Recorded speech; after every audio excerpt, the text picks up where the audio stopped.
কোর্টে গীতার কথায় রাজি হয়ে গেল স্বয়ং অগ্নিজিৎ মুখার্জি। সম্পূর্ণ জানতে দেখতে থাকো।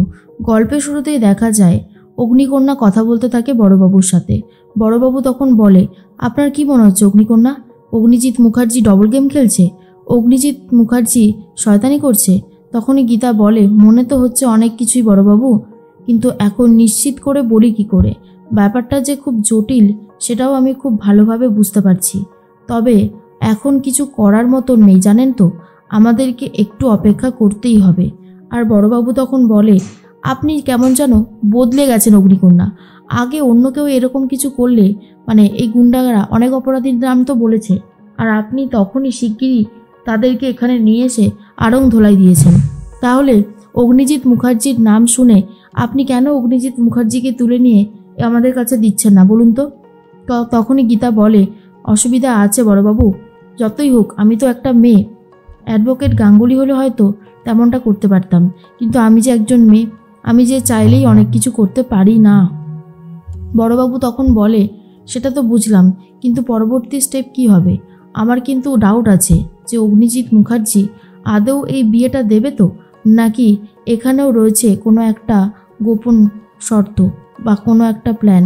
তখনই অগ্নিজিতের কথা বারবার ভাবতে থাকে গীতা, আর বলে, সেটা নিয়ে যথেষ্ট সন্দেহ আমিও রয়েছি। একটা কিছু করতে হবে। আসলে উনি কি প্ল্যান করেছে সেটা যদি জানতে পারতাম তাহলে অনেক বেশি সুবিধা হতো। এর মধ্যে কথা বলতে থাকে প্রলয় জাগৃতিকে বলে, অসুবিধা তো আছেই বৌদি, কারণ আমি যতদূর দাদাকে চিনি সে কখনোই এই বিয়েটা দিতে রাজি হবে না। সে তো গীতাকে এক প্রকার পছন্দই করে না, তাহলে সেই বিয়েটা কেন দেবে তুমি বলো না? গল্প তো কিছু একটা আছেই। তখনই জাগৃতি বলে, একটু মিথ্যে কথা কম বলো। অগ্নিজিৎ মুখার্জি যখন কাউকে কথা দেয় তখন সেই কথা রাখার চেষ্টা করে। অগ্নিজিৎ মুখার্জি খুব ভালো মতন জানে যে সে এই বিয়েটা দিতে চলেছে, তার জন্যই তো এত আয়োজন, এত কিছু।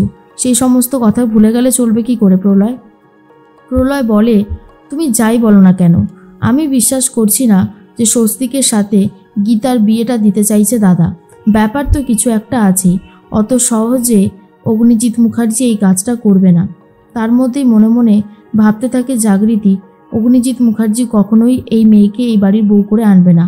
সবাই একদম ঠিকটাই চিনেছে অগ্নিজিৎ মুখার্জিকে, কিন্তু এখন তো নাটক চালিয়ে যেতেই হবে। সবাইকে এটাই বোঝাতে হবে যে গীতার সাথে স্বস্তিকের বিয়েটাই হতে চলেছে। এটা না জানলে যে অনেক বড় বিপদ হয়ে যাবে, আর বিপদ হতে দেওয়া যাবে না। তার মধ্যেই জাগৃতি ফোন করছে গীতাকে আর বলে, শোনো গীতা, তোমার মায়ের শাড়ি, তোমার বাবার জামা, তোমার শাড়ি, সমস্ত গয়না সব কিছুই পাঠানো হচ্ছে, বুঝেছো? গীতা তখন বলে, এ সমস্ত কথা আমাকে শোনাচ্ছেন কেন? এগুলো আমার মা বাবার সাথে বুঝে নেবেন। জাগৃতি তখন বলে, কেন, তুমি কি এই বিয়েটা করতে চাও না? গীতা তখন বলে, কে বলেছে আমি এই বিয়েটা করতে চাই না?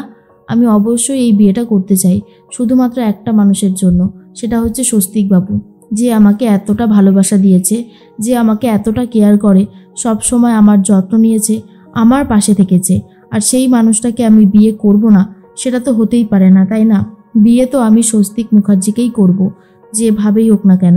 এই বলেই ফোনটা কেটে দেয়। তখনই অগ্নিজিৎ মুখার্জির কথাই জিজ্ঞেস করে বড়বাবু, আর বলে, কে ফোন করেছিল, অগ্নিজিৎ মুখার্জি?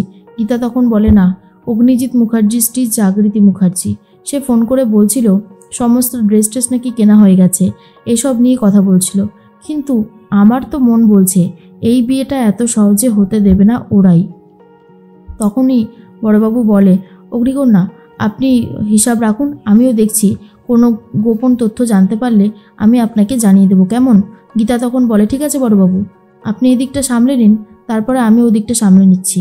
এর মধ্যেই গীতা থানা থেকে বেরোতেই তখনই কিছু মিডিয়ার লোকজন গীতাকে ঘিরে ধরেছে আর বলে, ম্যাডাম আপনি কিছু বলুন, আপনি এভাবে চুপ করে থাকলে হবে কি করে? তখনই গীতা বলে, আমি কি বলবো, আমার কিছু বলার মতো নেই। আর তখন সবাই মিলে বলে, কেন, আপনি যে এত নীতির কথা বলেন, এত আইনের কথা বলেন, তাহলে কি আপনি আইনের বই শিখেই তুলে দিয়েছেন? আপনি তো অগ্নিজিৎ মুখার্জিরই বাড়ির ছোট বউ হচ্ছেন, তাই না?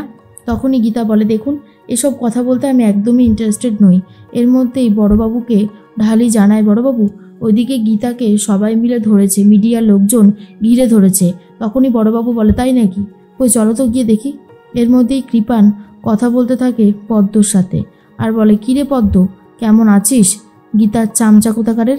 পদ্ম তখন বলে, মুখ সামলে কথা বলুন কৃপান ব্যানার্জি, আমি গীতার চামচা নই, আমি হলাম উকিল দিদির ভক্ত, বুঝতে পেরেছেন?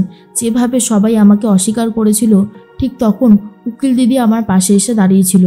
উকিল দিদির এই কথা আমি কখনোই ভুলতে পারবো না। উকিল দিদি আমার পাশে ছিল বলেই আমি সমস্তটা করতে পেরেছিলাম। আপনার মতন অপরাধীর মুখোশ খুলে দিয়ে আপনার শাস্তির ব্যবস্থা করেছি, আবার আপনি এখন আমাকে বলছেন চামচা? সমস্ত কথা মুখেও আনবেন না। কৃপান বলে, ভেবেছিলাম তোকে বিয়ে করে স্ত্রীর সম্মান দেব, কিন্তু এখন ভাবছি বিয়ে না, ডিরেক্ট একেবারে ফুলসজ্জা করব তোর সাথে। আর এই সমস্ত কথা শোনার পরেই পদ্ম কৃপানকে ওয়ার্নিং দেয় আর বলে, খবরদার, আপনি যদি আর কখনো এরকম অন্যায় করেছেন তাহলে কিন্তু এবার আপনাকে আর ছেড়ে কথা বলবো না, আপনার বিরুদ্ধে উকিল দিদি যথাযথ স্টেপ নেবে। এরপর কৃপান তো ফোনটা কেটে দেয়। ভজন তখন বলে, কিরে, ফোন হয়ে গেছে তো? পদ্মকে একটু উস্কে দিয়েছিস তো? কৃপান তখন বলে, হ্যাঁ, একদম স্মুথলি উস্কে দিয়েছি। ও এতটাই রেগে গেছে, বলছে আমার জন্য নাকি একটা স্টেপ নেবে, ভাবা যায়? তখন ভজন বলে, ওইদিকে গীতাকেও ঘিরে ধরেছে মিডিয়া থেকে, সবাই গীতাকে ভুলভাল কথা জিজ্ঞেস করায় গীতা তো আরও বেশি করে রেগে যাচ্ছে। বিশ্বাস কর, এটা দেখেছে কি ভালো লাগছে তোকে বলে বোঝাতে পারবো না। তখন কৃপান বলে, এটাই তো চেয়েছিলাম, ওই মেয়েটা আমাকে জেলে ঢুকিয়ে দিয়েছে, ওকে আমি এত সহজে কোনোভাবেই ক্ষমা করতে পারবো না। ভজন বলে, করবিও না, একদম ক্ষমা করবি না। তার মধ্যেই গিনি চলে গেছে স্বপ্নাদেবীর কাছে আর বলে, মা, এই শাড়ি আর এই বাবার টি শার্টটা সবটাই তোমার কাছে দিয়ে গেলাম। জানো তো মা, তোমার শাড়িটা ঠিক কত টাকা দাম নিয়েছে? একটা বিখ্যাত ডিজাইনারকে দিয়ে তোমার শাড়িটা ডিজাইন করা হয়েছে, কেমন হয়েছে খুলে দেখো শুধু। আর তখনই স্বপ্নাদেবী বলে, কি বলছিস কি তুই? হ্যাঁ, কি বলছিস তুই? এসব কথা কেন বলছিস? তুই কি আমাকে অপমান করতে এসেছিস শাড়িটার দাম বলে? তখনই গিনি বলে, তুমি ভুল করছো, আমি তোমাকে এটা বোঝাতে এসেছি যে তোমার ছোট মেয়ের কোন জায়গায় বিয়ে হচ্ছে, সে রাজরানী হতে চলেছে, সেটা কি তুমি জানো? তখনই স্বপ্নাদেবী বলে, সে যদি রাজরানী হয়, তুই তো ওই বাড়ির অলরেডি রানী হয়ে রয়েছিস, সে কথা কি অস্বীকার করতে পারবি? আর গিনি, তোরই তো বোন হয়, তোরা তো দুজনার মানে শুভাকাঙ্ক্ষী, তোরা একসাথে থাকলে তোদের কতটা জোর হয় বলতো, কেন এরকম করিস মা? গিনি তখন বলে, ব্যাস, এসব আর শুরু করো না তো, আর হ্যাঁ, ঠিক সময় কিন্তু চলে যেও, মনে থাকবে তো? তখনই স্বপ্নাদেবী বলে, হ্যাঁ রে গিনি, সাত্বিক তোকে সত্যি ভালোবাসে তো? গিনি তখন বলে, হ্যাঁ, এসব কথা কেন বলছো? আসলে স্বপ্নাদেবী তো দেখে নিয়েছিল, সাত্বিক যখন গিনিকে ভালোবাসার কথা বলেছিল গীতার দিকে তাকিয়ে বলেছিল, তাই একটা সন্দেহ তো স্বপ্নাদেবীর মনে রয়েই গেছে। গিনি বলে, সাত্বিক আমাকেই ভালোবাসে, এসব নিয়ে ভেবো না, আমি আসছি।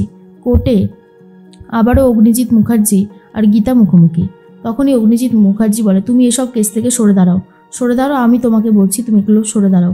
আর তখনই গীতা বলে, আমি সরে দাঁড়াবো, কিন্তু আগে আপনি বলুন যে কৃপানের কেসটা, ক্ষিতীশবাবুর কেসটা থেকে আপনি সরে দাঁড়াবেন কিনা, বলুন, রাজি আছেন?